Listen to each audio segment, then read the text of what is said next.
Assalomu alaykum, ishlab chiqarish rahbarlari, sifatni yaxshi ko'radigan. Hozir bir ajoyib holat bo'lib qoldi. Reklamatsiya keldi. Reklamatsiyada ishchi xato qilgan degan unaqa bilan kelyapti. Mesej bilan kelyapti. Ya'ni qanaqadir bitta detalni qo'ymagan degan xabar bilan mesej xabar jo'natishyapti. Ya'ni detalni qo'ymaganligini. Endi Yaponiyada bunaqa holat juda kamdan-kam holatlarda bo'ladigan vaziyat. Ya'ni ishchilar oxirigacha o'z ishini mukammal qilganliklari uchun ham va qilgandan keyin ham o'zidan o'zi double check deydi. 2 marta tekshiruv o'tkazishadi. O'zlari bilan birga yonida yana bitta ishchi tekshiruv o'tkazadi. Reklamatsiyada aytgan narsasini ko'rib turib hayron qoldim. Bo'lishi mumkin emas bu narsa. Chunki men o'zim ham o'sha liniyada faoliyat ko'rsatganman. Ya'ni nima deydi? Kenshu deydi yaponlarda, ya'ni o'qitish ishlarini olib borayotganda on job trainingda bir hafta faoliyat yuritganimda aynan o'sha reklamatsiyada ko'rsatilgan joyini har kuni bir necha marotaba aytardi o'rgatgan odam tekshirishdi. O'zim ham tekshirganligim uchun savdo bo'limi xodimi bilan urushishgacha bordim. Yo'q, bunaqa bo'lishi mumkin emas.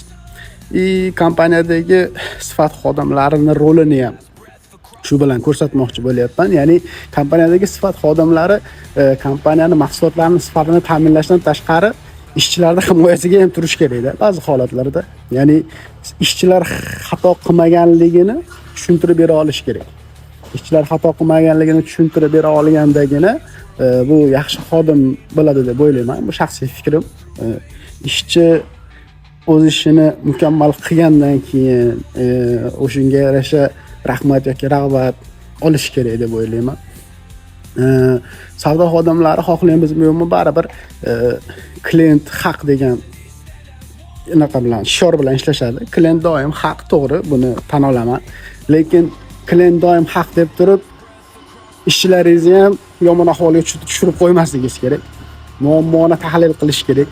Muammoni tahlil qilgandan keyin o'sha muammo bo'yicha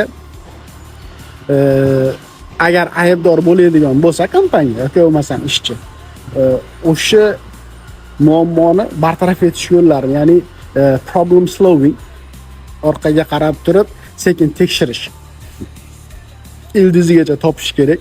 Trouble shooting deydi yaponlarda, ya'ni bir qadam orqaga yurib borish kerak.